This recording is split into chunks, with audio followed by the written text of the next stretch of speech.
নমস্কাৰ, মই সুস্মিতাই আপোনালোক সকলোকে বনোৱা এটি ভিডিঅ'লৈ স্বাগতম জনাইছোঁ আৰু ভিডিঅ'টো আজি আচাৰ বনোৱাৰ ওপৰতে দিছোঁ। যিহেতু আচাৰ বনাবলৈ লৈছোঁ আমি, গতিকে আমিনো কেনেকৈ আচাৰ বনাইছোঁ তাকে অলপ দেখুৱাবলৈ যত্ন কৰিছোঁ। প্ৰথমে সৰিয়হখিনি আমি বগা সৰিয়হ লৈছোঁ আৰু বগা সৰিয়হে আচলতে বনালে বেছি ভাল হয়। গতিকে বগা সৰিয়হ আৰু জলকীয়াৰ আচাৰ বনাইছোঁ আমি। গতিকে প্ৰথমে আমি সৰিয়হখিনিত এনেকৈ ভিনেগাৰ দি পেলাই থৈছোঁ আৰু ভিনেগাৰ দি থোৱা পাত্ৰটো আমি চিচাৰ পাত্ৰ লৈছোঁ। কাঁহত নথব, কাৰণ ভিনেগাৰটো যিহেতু টেঙা থাকে, মানে টেঙা হয়, কাঁহৰ পাত্ৰত থ'লে ক'লা পৰি যাব। গতিকে আমি এনেকৈ কাঁচৰ বাউল এটাত ভিনেগাৰখিনি তিয়াই থৈছোঁ। এতিয়া আমি লৈছোঁ যোনখিনি আমি কাটি থৈছোঁ জলকীয়াখিনি, ধুনীয়াকৈ ধুই শুকুৱাই আমি এটা ছাইজত কাটি লৈছোঁ। আপোনালোকে ইয়াতকৈ ডাঙৰ বা সৰুও কৰিব পাৰে, এইটো নিজৰ ইচ্ছাৰ কথা আৰু যোনে যেনেকৈ ভাল পায়। আমি এনেকৈয়ে কাটি লৈছোঁ আৰু এইখিনিও আমি ভিনেগাৰত তিয়াই থ'ম ধুনীয়াকৈ।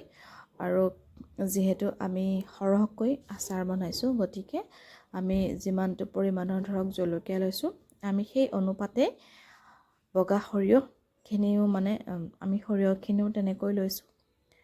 আৰু এইখিনি আমি ভিনেগাৰত গোটেইখিনি আমি ভিনেগাৰত ভিজাই থৈছোঁ।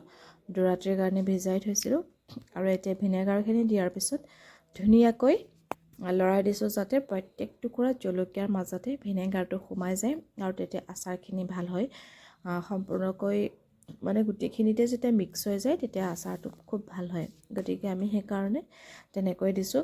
এতিয়া বাকী কাটি থোৱা জলকীয়াখিনিও আমি এনেকৈ চিচাৰ পাত্ৰ এটাতে দিছোঁ। এইখিনিতো ধুনীয়াকৈ ভিনেগাৰ দি পেলাই আমি থৈ দিম।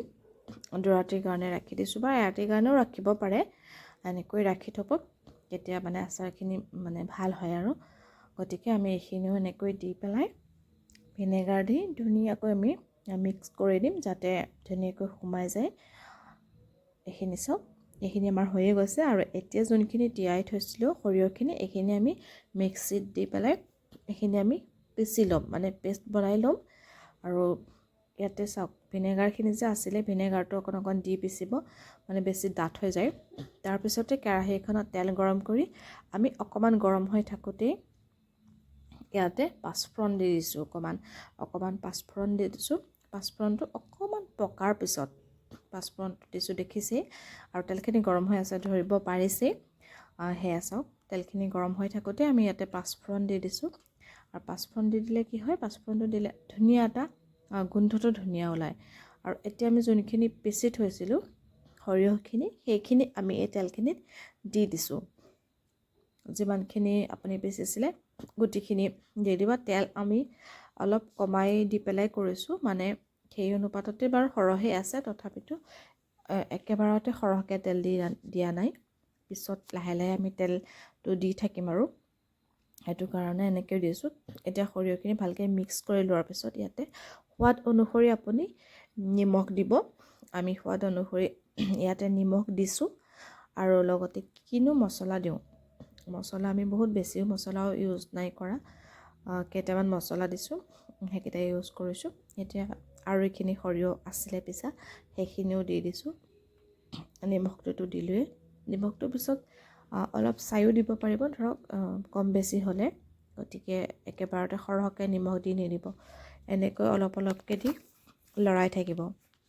আৰু দেখিছেনে, সৰিয়হখিনি মিক্স হৈ তাৰ পৰাও যোনটো তেল ওলাই গৈছে ন, এই তেনেকৈ ওলালে আচাৰখিনি বহুত ভাল হয়, সোৱাদটো বহুত ভাল হয়। আৰু এতিয়া ভিনেগাৰত দি থোৱা জলকীয়াখিনিও আমি তেলখিনিত সৰিয়হ আৰু তেলত আমি দি দিম। দিয়াৰ পিছতহে আমি মছলা ইউজ কৰিম। তাতে এতিয়া অকণ নিমখ দি লৈছোঁ। নিমখখিনি দি লৈছোঁ, যাতে নিমখখিনি গোটেইখিনি ভালদৰে মিক্স কৰিব লাগিব, যাতে নিমখখিনিও ভালদৰে তাৰ লগত মিক্স হৈ যায়। তেনেকৈ অলপ টাইম এইখিনি লৰাই থাকিব। অকণমান ধৰক ফেনেকিও দিব পাৰিব, যাতে তাৰ ৰসটো সোমাই আৰু জলকীয়াৰ ৰসটো ধৰক ওলাই যায়, বা জ্বলাটোও হয়। ইয়াতে আপুনি জলকীয়াখিনি অকণমান পিচিও দিব পাৰে দেই, অকণমান পিচিও দিব পাৰে। আমি অৱশ্যে এইখিনিত পিচি দিয়া নাই, যদি পিচি দিওঁ তেতিয়াহ'লে সেইটো মই ভিডিঅ' দিম বাৰু। আৰু এতিয়া যিমানটো পৰিমাণৰ লাগে সিমানটো পৰিমাণৰ হিচাপত আমি মছলা দিছোঁ। এতিয়া আমি জলকীয়া গুড়া দিলোঁ ইয়াতে। দেখিবলৈ পালে যে জলকীয়া গুড়া দিছোঁ, কাৰণ জলকীয়া গুড়াটো দিলে অলপ জ্বলাও হ'ব আৰু কালাৰটো অকণমান আহিব। গতিকে আমি জলকীয়া গুড়াখিনি এতিয়া ইয়াতে দি দিছোঁ। ধুনীয়াকৈ আমি জলকীয়া গুড়া দি এইখিনি আকৌ ভালকৈ মানে হেৰি কৰি লৈছোঁ আৰু মিক্স কৰি লৈছোঁ। আমাৰ আচাৰ এতিয়া ৰেডি হৈ গ'ল আৰু ভিডিঅ'টি কেনেকুৱা পালে জনাব। ধন্যবাদ।